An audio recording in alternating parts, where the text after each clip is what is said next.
Millennium Hindi पाठमाला 5 पाठ 11 मेरी शिक्षा। 5वें या छठे बरस में मेरा अक्षरारंभ कराया गया था।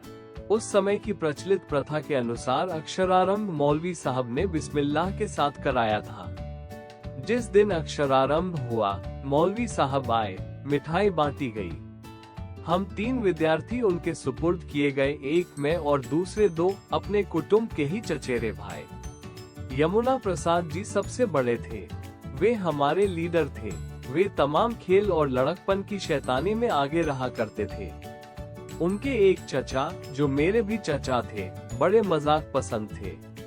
वो मेरे पिताजी के छोटे भाई थे, पर पिताजी के कई गुण उन्होंने भी सीखे थे।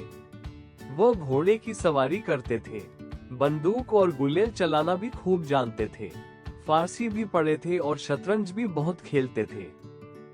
जो मौलवी साहब हम लोगों को पढ़ाने आए, वे बड़े विचित्र आदमी थे। उनका बहुत सी बातों पर दावा था। बलदेव चचा के मजाक के लिए वे एक बहुत ही उपयोगी साधन बन गए। चचा तरह तरह की बातें मौलवी को सुनाते और उनको जोश दिलाकर यह कहलवा देते कि वह भी, चाहे कोई भी काम क्यों ना हो, जानते या कर सकते हैं। मौलवी साहब का दावा था कि वे शतरंज खेलना भी खूब जानते हैं। बलदेव चचा उन्हें शतरंज खिलाते, पर वे कभी न जीतते। हम बच्चे इन मजाकों को कौतूहल से सुनते। हंसने का मौका आ जाए तो हंसना मुश्किल हो जाता था। एक दिन बलदेव चचा ने मौलवी साहब से कहा कि बाग में बंदर आ गए हैं, उनको गुलेल मारकर भगाया जा सकता है। इतना सुनना था कि मौलवी साहब बोल उठे कि वे गुलेल चलाना खूब जानते हैं। बलदेव चचा सब समझ गए, पर मजाक के लिए उन्हें बगीचे में ले गए।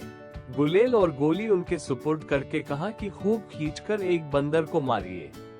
मौलवी साहब ने खूब खींचकर गोली बंदर को मारी और देखना चाहा कि बंदर को चोट कैसे लगती है।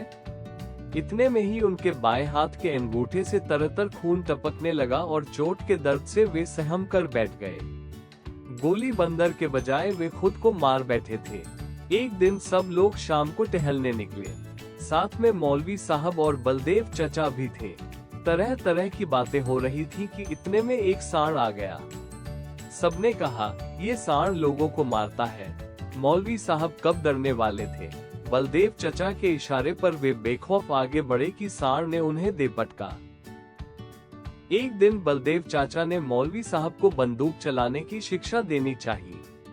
कोई काम वो नहीं जानते, इस बात को कबूल करना मौलवी साहब अपनी शान के खिलाफ समझते थे। उन्होंने साफ कह दिया कि वो अच्छा निशाना लगा सकते हैं। वो बंदूक लेकर चल दिए।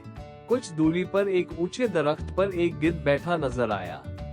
वो काफी ऊंचाई पर था और बंदूक खड़ी करके ही निशाना लगाया जा सकता था।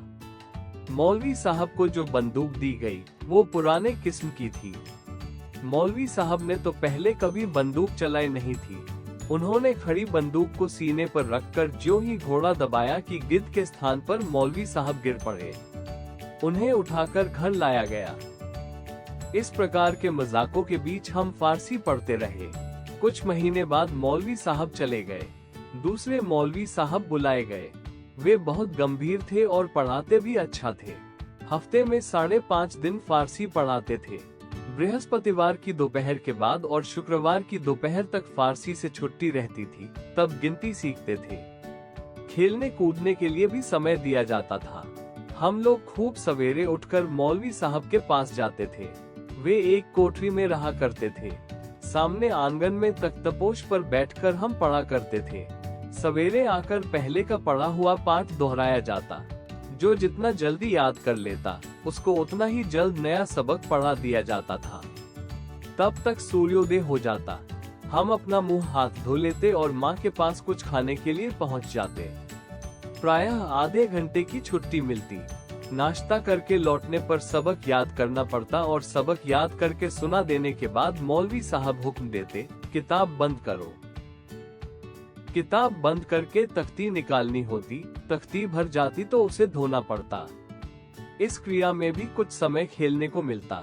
दोपहर को नहाने और खाने के लिए 1 या 1.5 घंटे की छुट्टी मिलती और खाकर फिर उसी तख्तपोश पर सोना पड़ता। मौलवी साहब चारपाई पर सोते।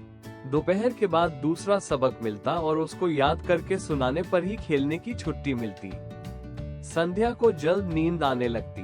डर रहता कि मौलवी साहब हमें पलक झपकाते देख न ले, नहीं तो मार पड़ती।